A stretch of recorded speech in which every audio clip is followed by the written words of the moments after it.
भारत और पाकिस्तान के बीच वाघा अटारी सीमा और इस सीमा को मैं तकरीबन 9 साल बाद क्रॉस करने जा रहा हूं। 2015 में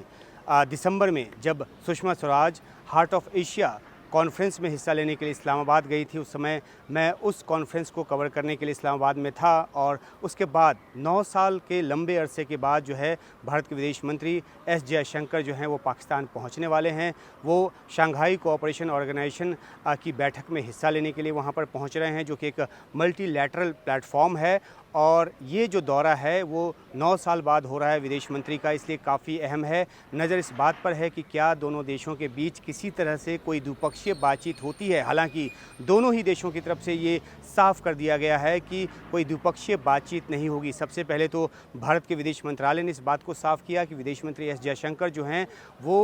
एससीओ बैठक में हिस्सा लेने के लिए जा रहे हैं और वो एससीओ बैठक में हिस्सा लेंगे। इसके अलावा किसी तरह की कोई द्विपक्षीय बातचीत जो है वो नहीं होगी। और उसके बाद पाकिस्तान की तरफ से भी, पाकिस्तान के विदेश मंत्री की भी तरफ से भी ये बयान आया कि पाकिस्तान जो है कोई द्विपक्षीय बातचीत नहीं करेगा। तो ये एक तरह से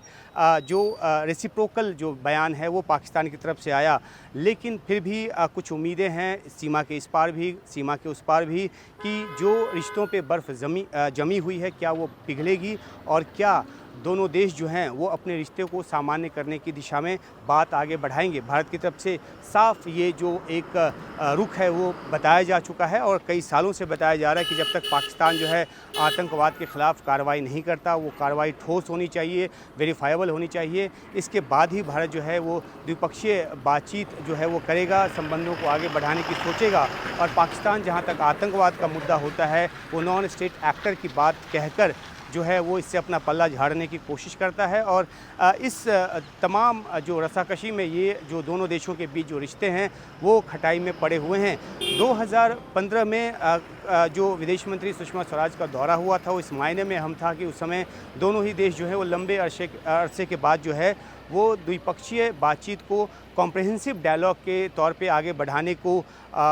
उन्होंने तैयारी की थी और इस बात पे रजामंदी दी थी। और उसके बाद प्रधानमंत्री नरेंद्र मोदी का औचक जो दौरा है वो जब काबुल से लौट रहे थे तो लाहौर उतरे भी और दोनों ही देशों के प्रधानमंत्रियों के बीच, नवाज शरीफ उस समय प्रधानमंत्री थे, प्रधानमंत्री मोदी की उनसे मुलाकात हुई और लगा कि दोनों देशों के बीच जो रिश्ते हैं वो आगे बढ़ेंगे। लेकिन उसके बाद जिस तरीके से पाकिस्तान की तरफ से आतंकवादी हमले को अंजाम दिया गया और उसके बाद से जो है वो भारत जो है उसने फिर अपना जो रुख है वो कड़ा कर लिया और आतंकवाद के ख़िलाफ़ जो कार्रवाई की जो भारत की मांग है वो लगातार रही है। चाहे वो मुंबई अटैक 2008 में हुआ हो, उसके बाद भी बातचीत पटरी से उतरी थी और बहुत मुश्किल से जाकर वो बातचीत पटरी पे आती नज़र आई थी 2015 आते आते। हालांकि दोनों देशों के बीच में भी कोशिश हुई। विदेश मंत्री जब एस एम कृष्णा थे तो उन्होंने भी पाकिस्तान का दौरा किया था और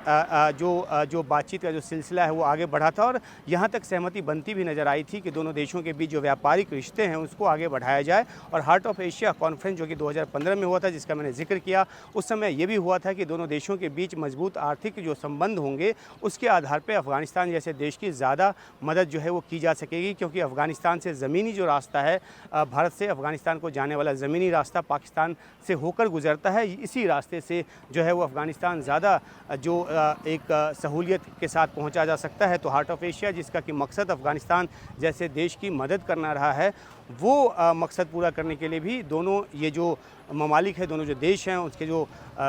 इसकी जो सरकारें हैं उनके बीच आपस में सहयोग होना चाहिए। लेकिन बार बार पाकिस्तान की तरफ से, चाहे वो पठानकोट हो, चाहे वो उरी हो, जो हमले अंजाम दिए गए, आतंकवादी हमले अंजाम दिए गए, बेशक पाकिस्तान ये कहता रहा हो कि नॉन स्टेट एक्टर्स का काम है, लेकिन भारत जो है वो ये मानता है कि पाकिस्तान की ज़मीन का जो इस्तेमाल जिस तरीके से भारत विरोधी गतिविधियों के लिए और भारत विरोधी आतंकवाद के लिए करने दिया जाता है, तो जो जिम्मेदारी है वो पाकिस्तान की सरकार की है और वो इस जिम्मेदारी को ले। तो खैर अब तो बातचीत पूरी तरह से बंद है, किसी भी तरह का कोई जो एक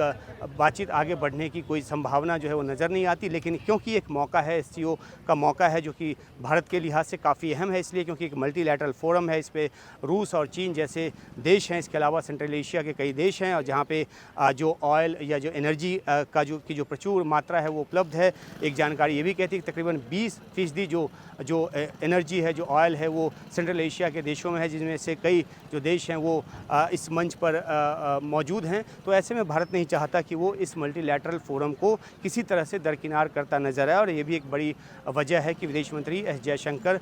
खुद इस दौरे पर पाकिस्तान जो है वो आ रहे हैं इस बैठक में हिस्सा लेने के लिए। और जहां तक द्विपक्षीय संबंधों की बात है तो उस पर अभी भी कोई बातचीत आगे बढ़ती नज़र नहीं आ रही, लेकिन उम्मीद जो है वो बरकरार है। अब देखना है कि क्या होता है इस्लामाबाद में 2 दिनों के सम्मेलन में, जो कि 15 और 16 तारीख को होना है और उसमें विदेश मंत्री जो है वो शिरकत करेंगे। तो देखना है कि क्या किसी तरीके से कोई एक जेस्चर दोनों ही देशों की तरफ से क्या ऐसा अपनाया जाता है कि द्विपक्षीय रिश्तों पर कुछ बात जो है या कम से कम बर्फ़ पिघलती नज़र आए। तो दुनिया की निगाह जो है इस बात पे लगी रहेगी और हम भी आपके लिए इससे जुड़ी जानकारी लेकर इस्लामाबाद से आते रहेंगे। तो अभी वक्त है बॉर्डर क्रॉस करके पाकिस्तान जाने का और वहाँ से आपके लिए